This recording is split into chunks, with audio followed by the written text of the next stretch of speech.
സ്ത്രീകളെ അറസ്റ്റ് ചെയ്യുന്നതുമായിട്ട് ബന്ധപ്പെട്ട് കുറേ ആശയക്കുഴപ്പങ്ങളുണ്ട്. അത് പൊതുജനങ്ങൾക്കിടയിലുണ്ട്, രാജ്യത്തെ വിവിധ അന്വേഷണ ഏജൻസികൾക്കിടയിലുണ്ട്.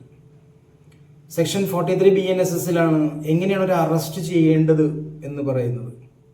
അതായത് ഒരാൾ വാക്കുകൾ കൊണ്ടോ ആക്ഷൻ കൊണ്ടോ അറസ്റ്റിന് വിധേയനാവുന്നില്ല എങ്കിൽ അയാളെ തൊട്ടുകൊണ്ടോ കൺഫൈൻ ദ ബോഡി എന്നാണ്, തടങ്കലിൽ വെച്ചുകൊണ്ടോ അറസ്റ്റ് നടപ്പിലാക്കാവുന്നതാണ്.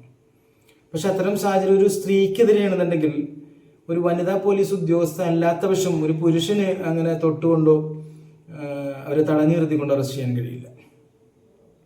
മാത്രമല്ല, സ്ത്രീകളെ അറസ്റ്റ് ചെയ്യുമ്പോൾ അത് സൺറൈസിന് ശേഷമുള്ള സമയം, സൺസെറ്റിന് ശേഷമുള്ള സമയം, അതുപോലെ സൺറൈസിന് മുമ്പുള്ള സമയം, അതായത് രാത്രി അറസ്റ്റ് ചെയ്യാൻ പാടില്ല എന്നാണ് നിയമം പറയുന്നത്.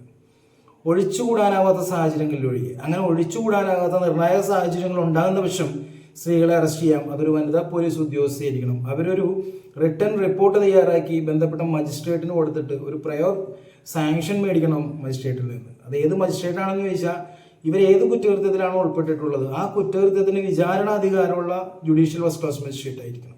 അതല്ല എങ്കിൽ ഇവരെവിടെ വെച്ചാണോ അറസ്റ്റിന് വിധേയമാവുന്നത് ആ സ്ഥലത്തിൻ്റെ വിചാരണാധികാരം അല്ലെങ്കിൽ ആ സ്ഥലത്തിൻ്റെ ജൂറിസ്ഡിക്ഷൻ പവറുള്ള മജിസ്ട്രേറ്റിൽ നിന്നായിരിക്കണം ഈ അനുമതി വാങ്ങിക്കേണ്ടത്. ഇങ്ങനെ കുറച്ച് കാര്യങ്ങൾ നമ്മൾ മനസ്സിലാക്കി വെച്ച് സ്ത്രീകളെ അറസ്റ്റ് ചെയ്യുന്ന സാഹചര്യങ്ങളിൽ ഉപയോഗിച്ചില്ല എങ്കിൽ നമ്മൾ പുലിവാലി പിടിക്കും കേട്ടോ.